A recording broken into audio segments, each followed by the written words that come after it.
Olá, que bom poder nos encontrar novamente para mais esta formação, onde vamos pouco a pouco tentando compreender e entender o que vem a ser então o culto cristão, aquilo que chamamos de culto divino, por meio do qual prestamos culto a Deus.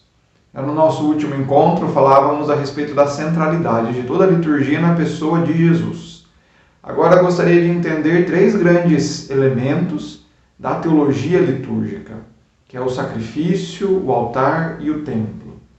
Quando nós olhamos para a experiência dos primeiros cristãos, principalmente para aqueles que nos escreveram a Sagrada Escritura, vamos perceber que eles evitam um tanto quanto a palavra grega liturgia.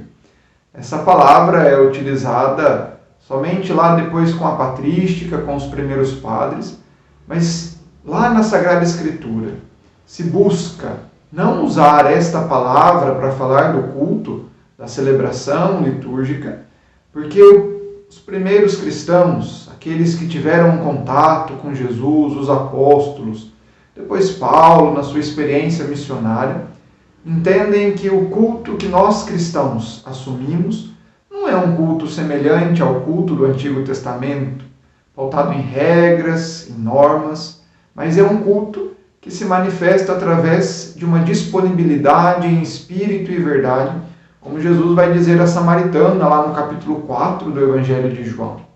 Esse culto que nós somos chamados a prestar é um culto que, embora tenha assim todas as suas normas, as suas regras, como bem sabemos, o jeito de celebrar, o dia de celebrar, mas é um culto que não visa algo exterior. Não é a aparência que o nosso culto está, de certa forma, priorizando, mas ele quer ver aquilo que está dentro do nosso coração.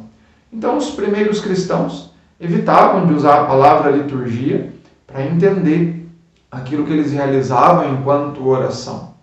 Mas, mesmo assim, foi necessário pensar de forma racional aquilo que nós celebramos, a forma com a qual nós celebramos, para combater várias acusações que várias outras nações levantavam contra nós cristãos.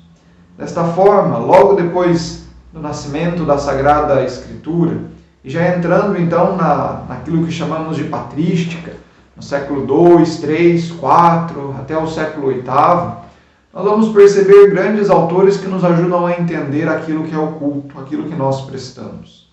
E três coisas nós tivemos que então defender e mostrar que nós tínhamos, embora numa outra perspectiva, numa perspectiva, então, como o próprio Senhor nos diz e convida a samaritana, um culto em espírito e verdade.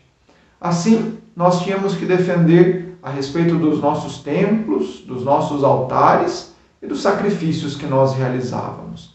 Estes três elementos são elementos palpáveis a qualquer forma de rezar. Toda religião tem o seu templo, toda religião tem o seu altar.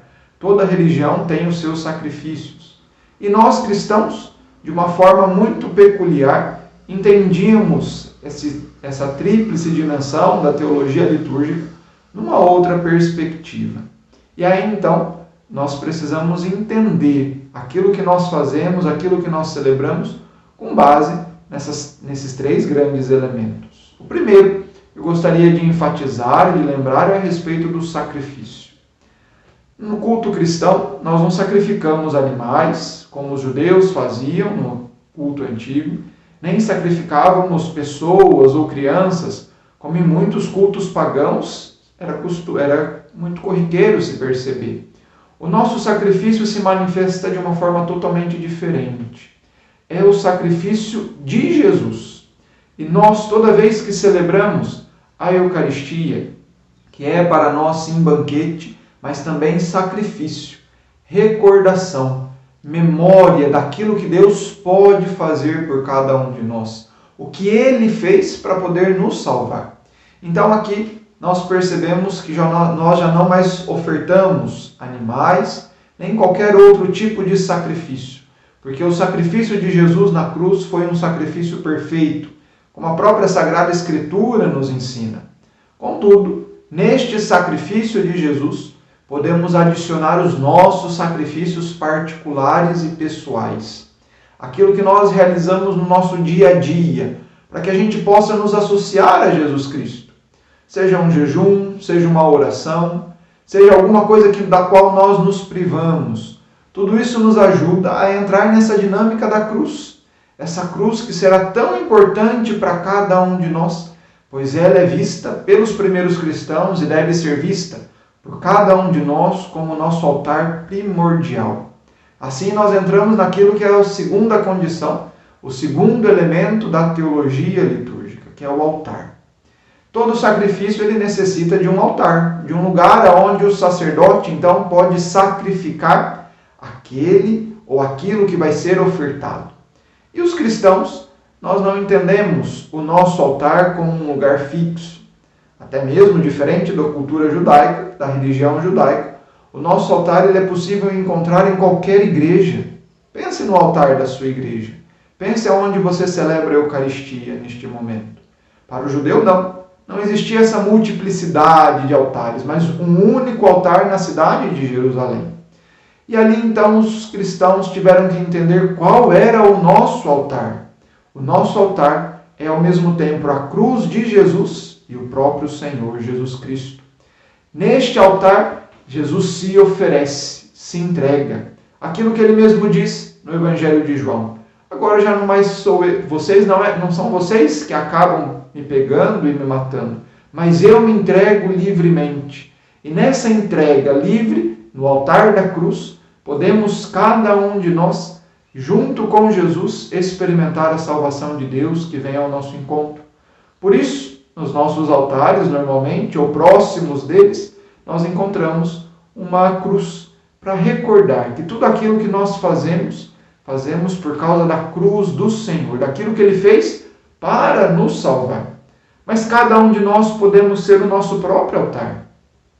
À medida que vamos nos sacrificando, abrindo mão de determinadas coisas que queremos, entrando na dinâmica de Jesus, que convida cada um de nós a ofertar a nossa vida se torna então um altar, aonde podemos, junto com Jesus e alimentados pela palavra dele, fazer a experiência da misericórdia, daquilo que ele deseja fazer por cada um de nós. Por fim, temos a questão do templo. Se o sacrifício precisa de um altar, o altar precisa de um lugar para estar. E qual é o nosso templo? Aonde está o nosso templo? Santo Agostinho, uma vez, quando foi abençoar um templo, um novo templo, ele diz na sua homilia que, por mais belo que fosse qualquer templo, o mais importante era percebermos que a igreja, ela cresce porque cada um de nós somos um tijolo visível deste templo que se constrói no mundo, em prol de uma sociedade mais justa, mais fraterna, onde o reino de Deus acontece. Jesus Cristo também é o nosso templo. Nós temos sim belas igrejas e precisamos dela para poder celebrar o nosso culto. Mas o mais importante de tudo é perceber em toda a arquitetura que ela deve comunicar Jesus Cristo. Tudo aquilo que existe no templo deve nos comunicar o Senhor, aquilo que Ele fez para cada um de nós. Aqui então nós percebemos que o nosso culto, o culto que nós prestamos, e aqui volta naquilo que nós já estudávamos há 15 dias atrás, que todo o nosso culto é um culto totalmente cristocêntrico. É Jesus que está no centro, através do seu sacrifício, através do altar da sua cruz, através do templo que Ele mesmo é. E convida a cada um de nós a entrarmos nessa mesma dinâmica, sendo sacrifício, altar e templo, para que a vida de Deus aconteça na nossa vida e assim cada um de nós possamos experimentar aquilo que vem de Deus, aquilo que Ele transforma na nossa vida.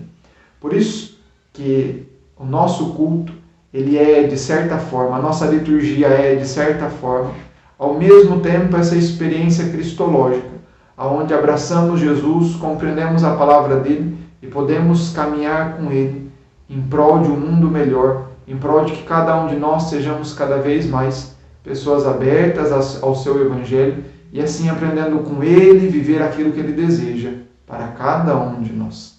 Deus abençoe a todos.